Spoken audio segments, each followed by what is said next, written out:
Our mission statement at Christ Church Teens is we exist to connect students with Jesus Christ and equip them to live out their faith.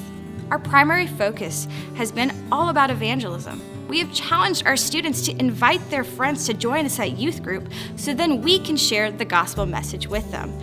It's been such an important part that we have included it in our 4 main core values, which are we love Jesus, we love this family, we get better together, and we invite. On average, we see 2 new students every week. The downside to this is that we have come to discover that the vast majority of our students' families either do not attend Christ Church or do not attend church at all. That being said, our students are unchurched. They have no background in the Christian faith. They don't know how to study their Bibles. They don't understand how to study context, and they don't even understand the basic Bible stories. Not only this, but we also suffered from COVID. Our students were locked down with nothing but their phones and social media telling them what the truth is. Any foundation that we had helped our students to build up was quickly washed away. Why? Because their families weren't there to help tell them what the real truth was. And 2, their faith was still so new that they didn't even know how to defend it themselves. What are we doing at Christ Church Teens to combat this? Well, one of the main things that we have done this year is we have switched up our curriculum, starting off with a series called Can I Ask That?, where we dug into questions such as, can I believe the Bible? Does the Bible contradict itself? What does the Bible say about being gay? Does God endorse violence?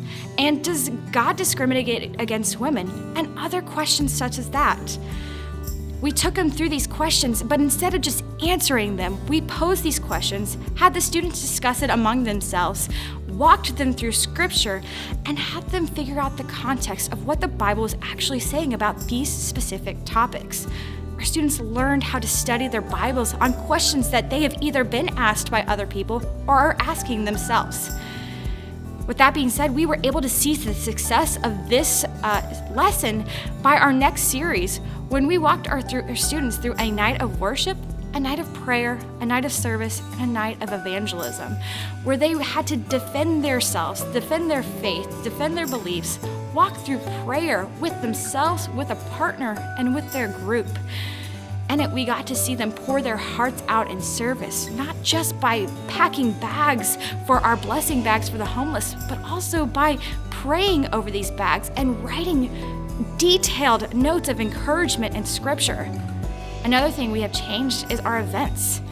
Previously, we've hosted our 2 big main events called Fall Fest and Spring Fling. And what we've come to find is, yes, we would have 200 plus students join us, but none of them could tell us what the gospel message was. We'd spend 2 hours having fun, 10 minutes in the gospel. And most of these students would not return to join us forever again until we had another big event. We also would host our senior high retreat, which was only for our 9th through 12th grade students. We've opened that up to our 7th and 8th graders so they could also be part of the growth. Another big change we've made is adding quarterly nights of worship, where our students are coming, not for free food, not for fun and games, but to really dive into a moment of worship with one another. Our biggest event we've added is our new youth conference called Reset, Restore, Revive, where we will be focusing on resetting our minds, restoring our hearts, and reviving our souls of our students. Satan has stolen so much ground with COVID, and we want to start fighting back here and now. We believe our students will be immersed in worship, immersed in discussion, and hear testimonies from church members all around that will help encourage them in their moments of trials and troubles, and will give them the ability to stand firm in their faith no matter what.